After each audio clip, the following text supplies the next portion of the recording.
जय श्री जगन्नाथ समस्त को आज कहीं मुझे खरा आसी जो गाधुआ लंच खाଇବା प्रिपेयर होगा मोर मामा कौन कहला कौन ना आंब चटनी बना जेजे खाई आंब खाती जेजे को जन नहीं आम कर जेजे को खाई दे पचास कौन कौन सेटा ना दरकार जेजे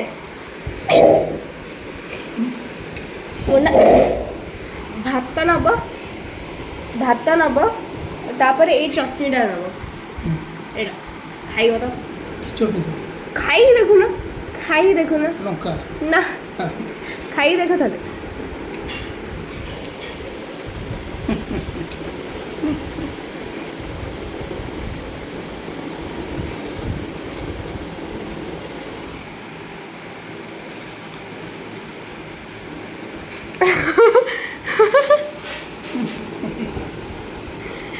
आंब चटनी एटा कौन सा आंब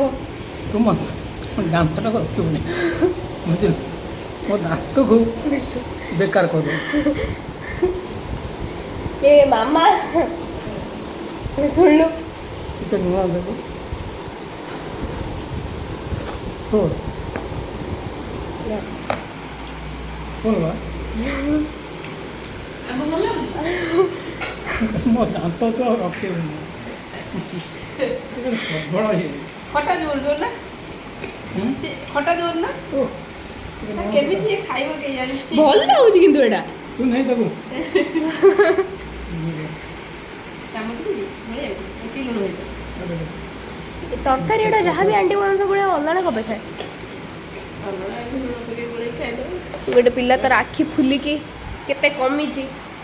आगु जे देखू एक्चुअली देखी था डरी पड़े था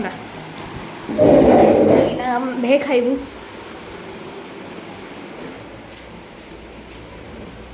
चटनी नहीं कैमेरा के धरे ना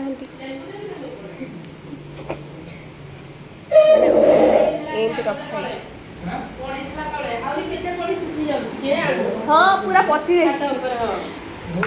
तो गोटे तले पड़ता नहीं रिसेंटली पड़ता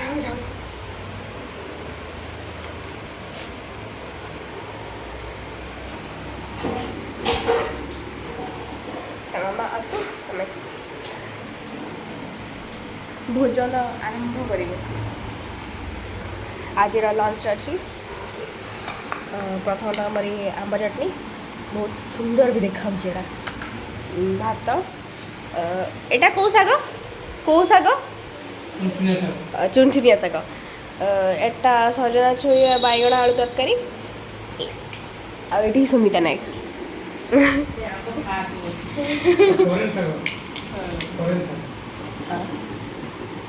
मो जेजे कहते फरेक शाग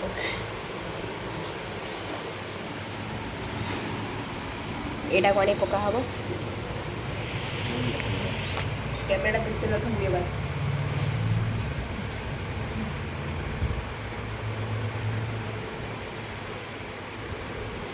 तो दिन से खाई सफा कर प्रॉब्लम नहीं खास हो जाए लुण टे नहीं आसे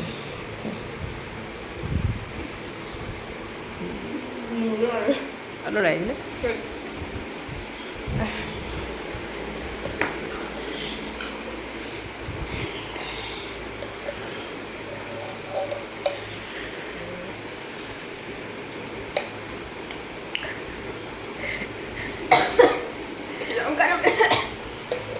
लंका चबई देल पानी ले ये आंब तो किसी भी नहीं मुझे नहीं गुपचुप वाला को गुपचुप वाला कौन अच्छे खाई सारा पर